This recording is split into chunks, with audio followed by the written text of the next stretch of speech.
Hello everybody and welcome to the third episode in my series on crafting style. Today we're going to be looking at color and how to apply it, ways to use it, what it do.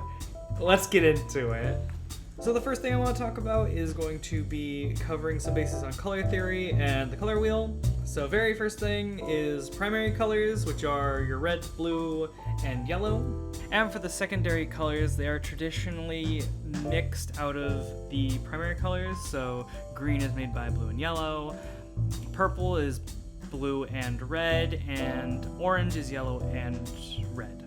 So using this, you can actually find complementary colors, which are opposites on this color wheel spectrum.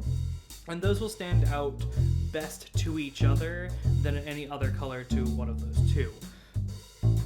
So for trying to stylize your colors with these ideas, you can either try to make them very different by making them complementary colors so it's very readable. You can also try to use primary or secondary colors or something in that triangle format that usually colors are laid out on. You can also instead put colors that are closer on the color wheel and they will kind of blend together easier and kind of flow a bit. So you can use this a lot to create focal points for your piece, or you can use it to just separate different objects from each other in a easier to see or read sort of way on your picture.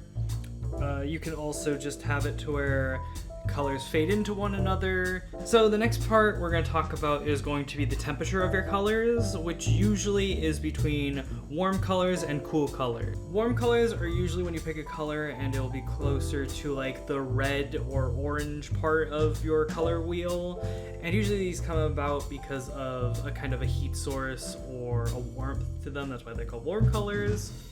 And usually these colors will be more than likely found in nature or feel a little bit more earthy. And then the cool colors are the complement to the orange or red, which is closer to your blue or cyan. So how I've thought about these kind of colors is actually they are produced by light that's synthetic, essentially not using a heat source.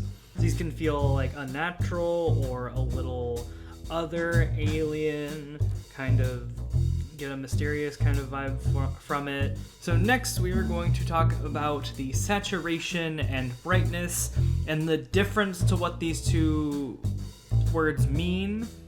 Because I know for at least me, when I was learning, it was a lot harder with traditional art to really understand how these kind of colors come from, or these effects on colors come from. But with digital, at least you have, like I'll just be showing you here, you'll be able to see kind of how you can adjust sliders and stuff to really pinpoint colors that you're trying to get.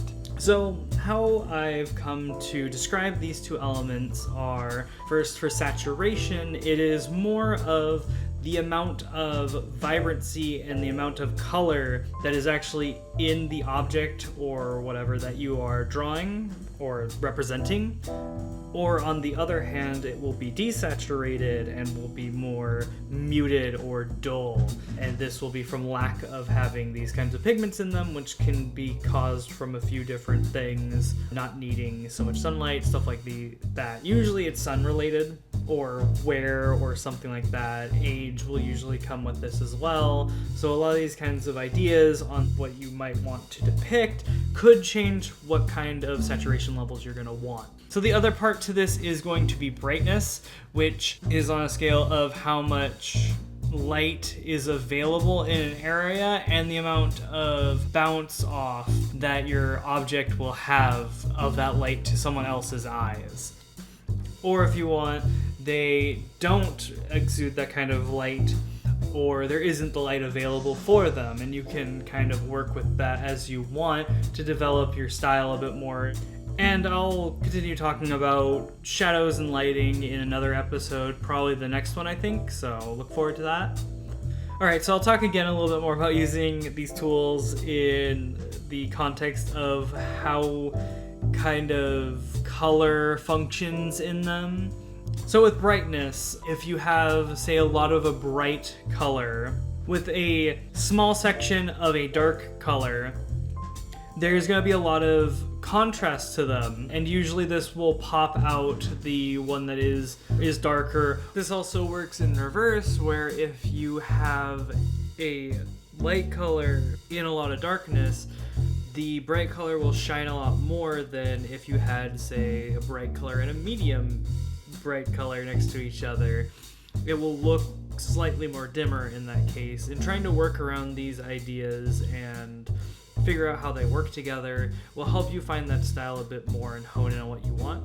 This also will actually happen with the saturation scale as well. If you have them very far apart on that scale, one will pop out from the other color, but if they're really close together or closer together, you'll get this kind of blurring effect more than kind of having them separate anymore. And then you can also blur the colors together and stuff like that as well, which will do it.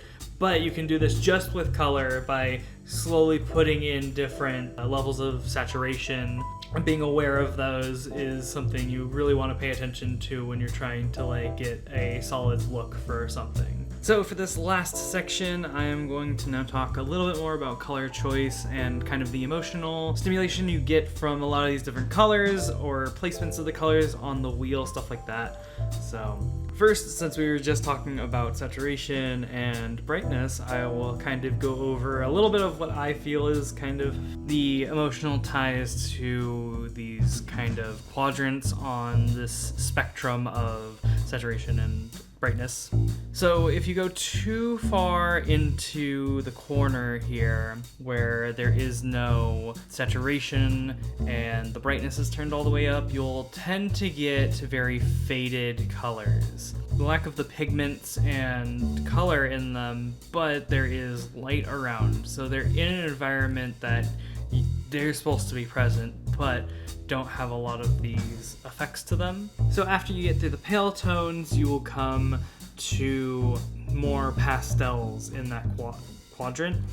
And these usually are discernible from dark areas and still have some like vibrancy to them, but they aren't hard on the eyes. And usually a lot of the times these are actually used for children and like younger people, for the reason that usually like a child has a hard time taking in that kind of stimulus. So usually you'll see these a lot as like more fun, like kind of humorous, not so serious colors. And then when you go to the right with the high saturation, high lighting, you'll get a lot of these more intense, very direct feeling colors. Usually these will still have a very high contrast with dark colors, but they aren't so much that you want to use them, say, for a direct light of some kind, but it is something to kind of have as a focal point on a lot of circumstances, but again, you can change that up. Now I'm going to move down into the darker saturated corner, and that will usually be for the like very intense, to the point of possibly brooding or having some kind of like negative energy to them, as it has a lot of kind of pigments to itself. So it itself has still a lot of that directness, but it doesn't have the light that you would normally have, so it has these kind of darker connotations to them. And then with the colors that are down in the desaturated, darkened part of the colors, it will be more kind of a bit ominous and a bit on the like kind of shrouded side. Usually these colors, these are kind of devoid of most like life, and they will kind of be more dreary of a color usually when you use these. So something to keep in mind. So for this next part, I'm going to go over some emotional resonance that will come from different colors on the color wheel, and these are pretty cultural, I think, and the ones I'm going to talk about come from, I think, the film industry. So you can mess with these how you want, and if you have like some kind of idea for like a background for whatever you're drawing. So I got these from a website. They also have a YouTube channel from Studio Binder.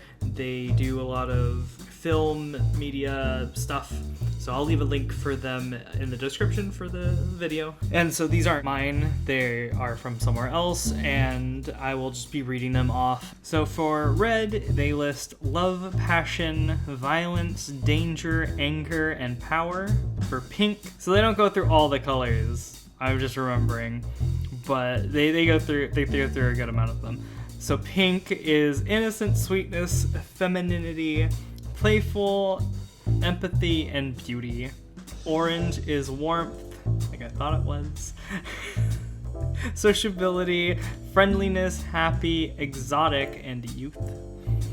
For yellow, they list madness, sickness, insecurity, obsession, idyllic, and naive.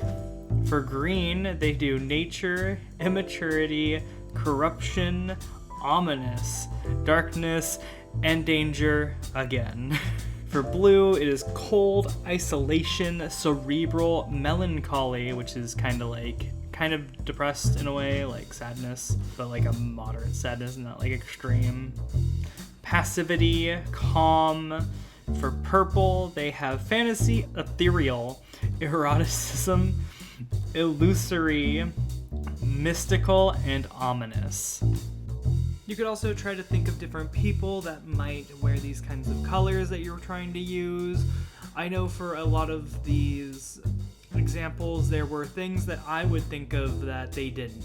Like purple not being royalty, or yellow not having anything to do with gold. And trying to broaden your horizons on what different things can use certain colors, what things might be dangerous, or kind of soft, or happy, or moody, these kinds of things, and trying to find these like connections in your own life or in things that you can find around online or whatever to try to like hone into these and make something out of it.